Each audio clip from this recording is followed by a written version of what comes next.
আসসালামু আলাইকুম রহমতুল্লাহ। We are ভাই ব্রাদার্স, কেমন আছেন সবাই? আমরা বের হয়েছি পুরান ঢাকার নাজিরা বাজারের উদ্দেশ্যে। এখন রাত 1:39। তো আমরা যাচ্ছি সেই ঐতিহ্যবাহী খাল দিয়ে পুরান ঢাকার দিকে।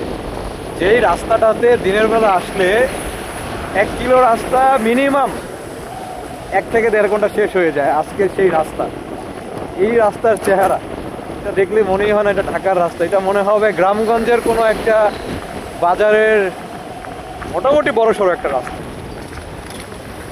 আমরা যাচ্ছি আসলে বিরিয়ানির খোঁজে। দেখি পুরান ঢাকার এখন এই রাতের বেলা কোনো বিরিয়ানি দোকান খোলা পাওয়া যায় কিনা।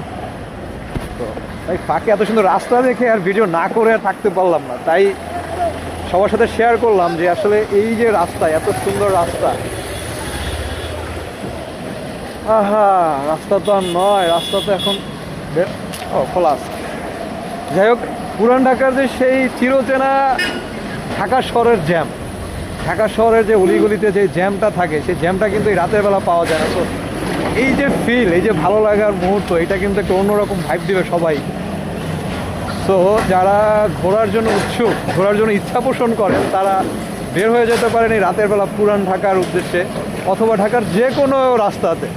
তাহলে আপনি ঢাকা শহরের সেই যে জাহাঙ্গীরনগর যে ছিল কোনো এক সময়, পুরান ঢাকার যে ফিল, একেবারে ঢাকার শুরু, ঢাকার জন্মলগ্ন থেকে যে ফিলটা, সেটা পাওয়া যাবে। তো সবাই রাতে ঘুরতে বের হবেন, বেশি বেশি ঘুরবেন। আর পুরান ঢাকায় এসে হানিফ বিরিয়ানি, হাজি বিরিয়ানি, এই বিরিয়ানিগুলো ট্রাই করে যাবেন। তাহলে আশা রাখি সবার ঢাকায় থাকার সার্থকতা শেষ হয়ে যাবে, পেয়ে যাবেন। আলহামদুলিল্লাহ এখানে খুব ভালো। কিন্তু ঢাকা শহরে এই রাতের বেলা একটা সমস্যা, সেটা হচ্ছে যত ট্রাকগুলো, যত লরিগুলো, সেগুলো রাতের বেলা বের হয়, যার কারণে রাস্তা আর কিছু দেখা না পেলেও শুধু এই ট্রাকে দেখা পাবে। এই দেখেন রাস্তার দুধারে যত কলকারখানার যত রকম ট্রাক লোড আনলোড করা হয়, সব কিছু এই পাশে দেখাও। ভাইয়া ঘোরা করে 2-3 পাশ দেখাও। এই তো বংশাল থানা, এই সব তো বংশাল থানা।